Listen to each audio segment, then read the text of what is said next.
Andrea Brillantes, pinaka-successful na Gen Z artist. Grabe ang mga pasabog ni Blythe.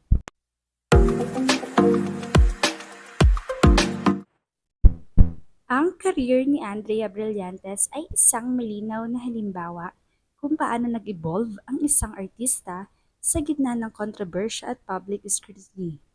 Sa halip na tuluyang maapektuhan ng mga issue, nagawa niyang i-convert ang atensyon kahit negatibo bilang fuel para lalo pang mapatatag ang kanyang pangalan sa industriya.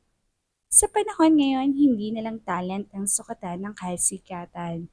Mahalaga din ang relevance at dito malinaw na nag-excel si Andrea. Kahit may mga intriga, nananatili siyang usap-usapan at sa showbiz, ang pagiging maingay ay katumbas ng pagiging marketable. Mapapansin din na mas naging strategic ang kanyang branding.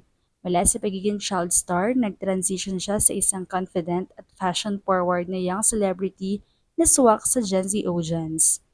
Dahil dito, mas naging appealing siya sa iba't ibang brands, lalo na sa beauty, skincare at lifestyle, na target ang kabataang market. Hindi biro na dumami pa ang kanyang endorsements kahit may mga kontrobersya. Ibig sabihin, nakikita ng mga kumpanya ang kanyang malakas na influence at engagement sa social media na mas mahalaga minsan kaysa malinis na imahe. Sa mas malalim na pagtingin, ang nangyayari sa karir ni Andrea ay refleksyon ng modern showbiz culture kung saan hindi na agad career-ending ang issues.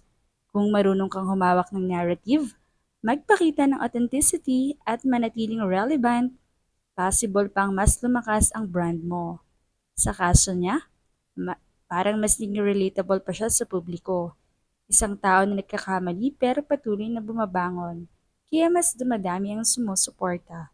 Sa kabuuan, ang career ni Andre Brillantes ay hindi lang tungkol sa pag-survive sa mga controversies, kundi kung paano ito nagagamit para sa mas mapalawak ang kanyang reach at influence. Isa siyang patunay na sa bagong henerasyon ng showbiz, ang resilience, adaptability at strong personal branding ang tunay na puhunan para manatiling nasa itaas.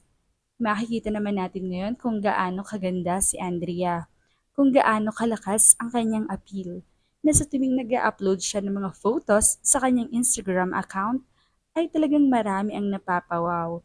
Even nga yung mga bashers niya ay nagagandahan sa kanya. Kaya naman talagang deadma siya sa bashers. Kasi kahit nga mga bashers, ay nagagandahan at natutuwa pa rin sa kanya. Indikasyon lamang yon na kahit bumagsak siya nung una, pero siya ay nanatiling bumangon. Teka muna, para lumaganap ang Pamilya Marites, subscribe ka muna sa ating channel.